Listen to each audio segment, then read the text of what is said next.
अस्सलाम वालेकुम students, computer science class 9 का लेक्चर नंबर 16 है, जिसमें हमने चैप्टर नंबर 1 को स्टार्ट किया हुआ है। स्टूडेंट, हमारा टॉपिक है वेरिफिकेशन। वेरिफिकेशन का मतलब क्या होता है कि verification mean to test if the solution is actually solving the same problem for which it is design.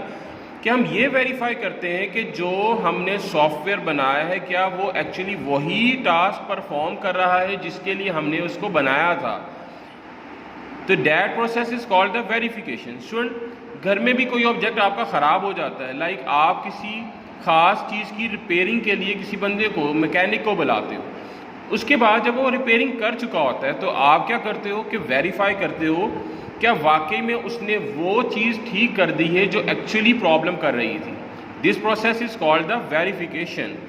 Computer के केस में एग्जांपल अगर हम इसकी समझें कि हमने एक ऐसा सोल्यूशन बनाया जो अमाउंट के लिए कंपाउंड इंटरेस्ट कैलकुलेट कर रहा था, तो स्टूडेंट यहाँ पे हमारी वेरिफिकेशन क्या होगी कि वेरीफाई करके हम ये चेक करेंगे क्या एक्चुअली अमाउंट एंटर करने के बाद हमारा जो सोल्यूशन है वो हमें कंपाउंड इंटरेस्ट की वैल्यू दे रहा है या फिर कोई और यानी कि प्लेन इंटरेस्ट दे रहा है। मीन्स कि आप यहाँ पर वेरीफाई करेंगे अपने आंसर को कि whether your solution is according to your requirement और it is not according to your requirement.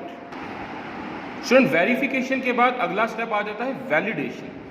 Validation में हम क्या चेक करते हैं कि वेदर हमारा सोल्यूशन करेक्ट भी है या नहीं करेक्ट। पिछले केस में हमने ये देख लिया कि एक्चुअली जो सोल्यूशन है क्या वही चीज़ कैलकुलेट कर रहा है जिसके लिए उसको कहा गया। वैलिडेशन में हम ये प्रूव करेंगे क्या अगर हमारा सोल्यूशन कंपाउंड इंटरेस्ट कैलकुलेट कर रहा है तो क्या वो वैल्यू जो हम अमाउंट एंटर करने के बाद सोल्यूशन हमें देगा वेदर इट इज़ करेक्ट और नॉट। इस चीज़ को चेक करेंगे। That process is called the validation. ठीक है students, the solution is calculating the compound interest and validation mean to check it is calculating the correct interest. हम ये देखेंगे कि करेक्ट इंटरेस्ट कैलकुलेट भी कर रहा है या नहीं कर रहा। तो स्टूडेंट, वैलिडेशन करने के लिए एक चीज़ हमारे पास होती है टेस्ट डाटा। हम मुख्तलिफ वैल्यूज़ को एंटर करते हुए ये देखेंगे कि हमारा आंसर हर बार जो है वो क्या ठीक आ रहा है या नहीं आ रहा। टेस्ट डाटा एक ऐसा डाटा होता है जिसके बारे में रिजल्ट्स हमें ऑलरेडी पहले से पता होते हैं, तो उनकी एंट्री करने से हम किसी भी चीज़ की वैलिडेशन को प्रूव कर सकते हैं।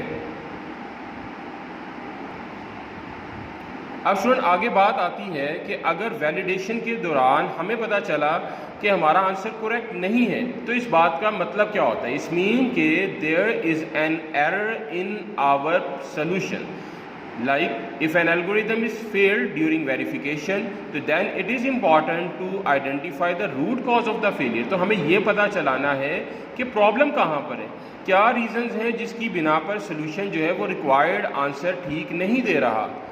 तो इनमें से एक एरर की कैटेगरी है लॉजिकल एरर। अब लॉजिकल एरर क्या होता है? सो लॉजिकल एरर को समझने के लिए आप इस चीज़ को देख लें कि सम इज इक्वल टू 5 - 3। आपको पता चल जाएगा कि लॉजिकल एरर होता क्या है।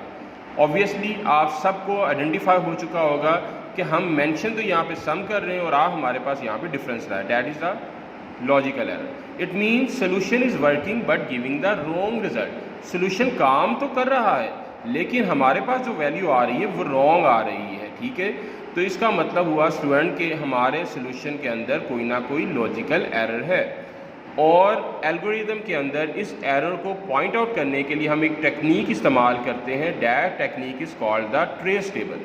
अब ये ट्रेस टेबल क्या होता है? अभी मैंने बताया कि एल्गोरिदम को चेक करने के लिए टेक्निक को हम ट्रेस टेबल कहते हैं।